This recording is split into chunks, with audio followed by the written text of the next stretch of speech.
listening to the Mark Bradford Alchemy for Life podcast. Happy Valentine's Day. I love you so much. Well, hey there. Welcome back. So last week was Valentine's Day. I don't know if you noticed. And I was going to do a podcast specifically for Valentine's Day. On the one hand, I had written 2 books on how people create relationships, The Status Game and The Status Game 2, and I even made a little fun card game and had built a dating site from scratch. So I certainly had a tremendous amount to draw from to talk about Valentine's Day and relationships and all that stuff. But that's not really why you come to this particular podcast, and I don't really have a podcast for The Status Game. I have a site for it. I've answered questions on Quora. I have almost 2 million views, but I don't have a podcast. I considered that it might be fun to sort of have a guest podcast of myself on this podcast, but I'll still keep thinking about it. On the other hand, there's the take a current thing and make an analogy of it thing that people do that really annoys me, and I'm sure it annoys you as well. You know, Christmas is like, vacation is like, buying groceries is like, buying a new car is like, changing your oil. That's just like applying for a new job. You know, all that stuff. So, unfortunately for you, I did go with the latter, meaning I went with the analogy. But fortunately for you, I'm not one of the people who bombarded you with that on Valentine's Day. And my analogy is going to be maybe even enjoyable. I'm going to go from a different angle as usual. I'm not going to say that, completing a task is like love and this and that and commitment. I'm not doing that. I'm doing something entirely different. So here we go in a little background. I've typically always been a very romantic person. I love that. I love the romance part of the relationship. I was one who was never turned off by Valentine's Day. In fact, I very much welcomed it. But I didn't see it as an okay to be romantic. I saw it as just sort of a public version of how I had sort of participated in the relationship privately the rest of the year. I found that I was fairly unique in that, because when my significant other, girlfriend, date, wife, whatever, she and I would go out, we were surrounded in the restaurant with couples like this. And tell me if this is what you see too. It's typically a woman dressed up, looking sort of pensive and upset and almost like she's waiting for a thing to happen that she can't really put her finger on. And then a man who looks like he's dressed in a way he normally isn't. He looks uncomfortable. He looks at his watch. And you can almost hear him thinking about how much the dinner's costing. That's what we seem to be surrounded by. So Valentine's Day typically turned into a tremendous people-watching day. So that's my analogy in a nutshell. Good night, everybody. Thank you. I'll see you no. So what was the point of that? What was the point of my streamlined little analogy? Well, let's back up.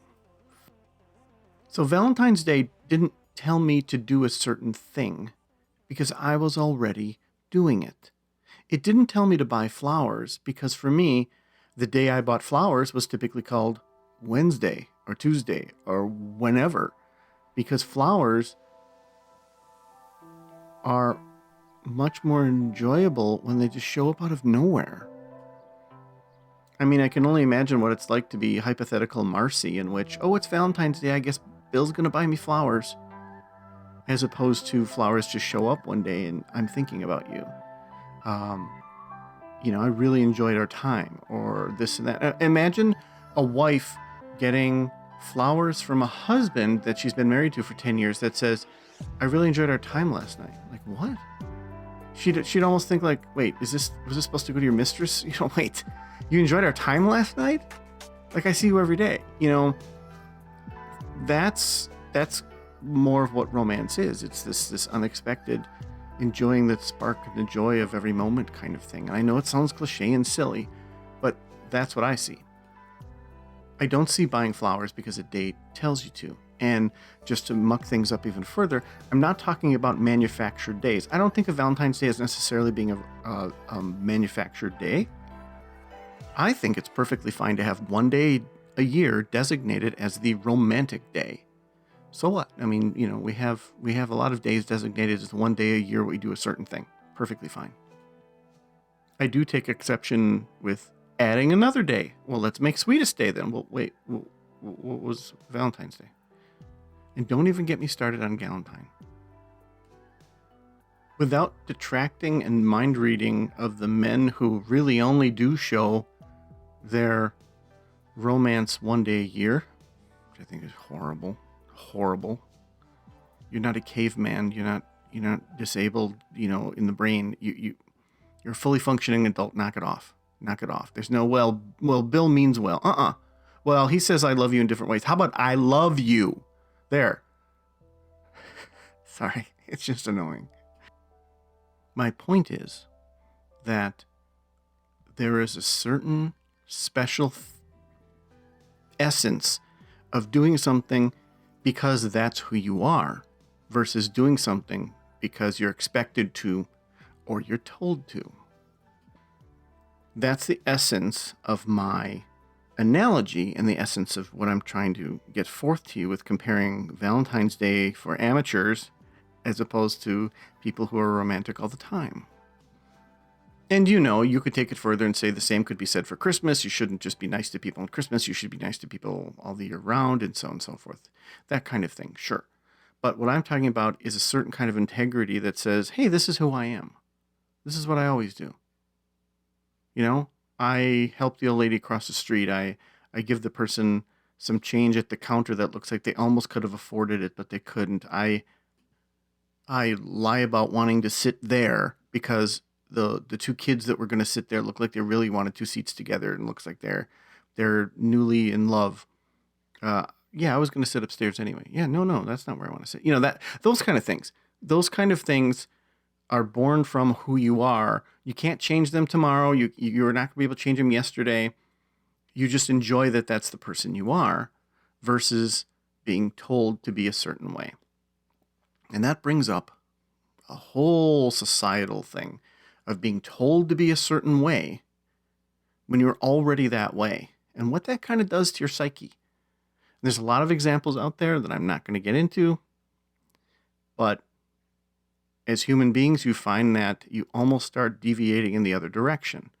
Just like I'm sure there are men out there who are romantic men, but perhaps they resent, or at least start to resent, Valentine's Day. They start to resent all the commercials telling them that they should go buy some jewelry and diamonds and flowers and candy and things that their wife or girlfriend doesn't really want. I mean, we're not even getting into the 5 love languages here. If your girlfriend or spouse or boyfriend, husband, whatever, if their love language is quality time or acts of service or even words of affirmation, and you show up with some big, giant, expensive gift that they know just how that impacted you, and here you go, there, that shows I love you, right?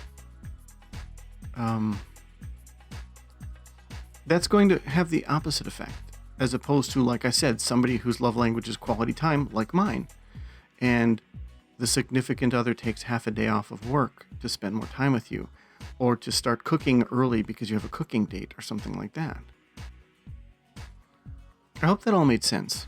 That was like 8 minutes that flew by, and I'd like to think I made a couple points along the way, but let me summarize for you again. I think being who you are versus being who someone is telling you to be is a much better place to be in life. And I'm sure you've heard that before in many other forms, but I'm using Valentine's Day as a great example of that.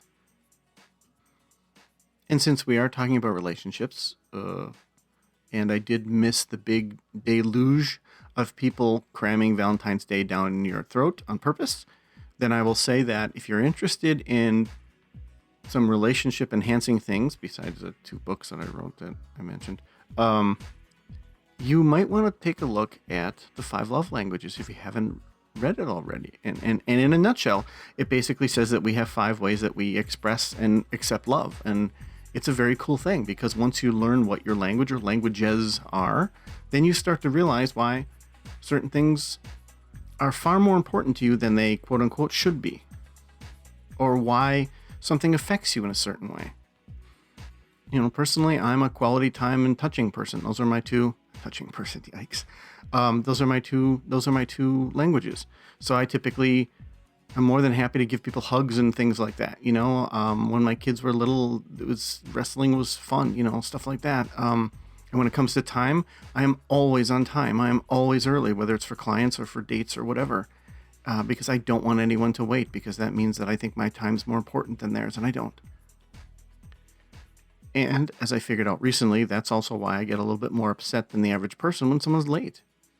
I think, well, we all know traffic. We're grown adults. We've been driving for 10, 20, 30 years. We get it, So take a look at the book. I think I put the link I'm about to do that. Put the link in the future, which is now the present. Hello. I put the link to the book there. And if you really want to check out the status game, I'll put a link in there too. But as you know, I suck at self-promotion. So, having said that, I'll talk to you later. Thanks for listening. Feel free to like, share, and subscribe. As I said, I want to let you know that the Sword and Sunflower audiobook just won Best Author 2021. Check it out online, Amazon, and all those good places. Thanks again.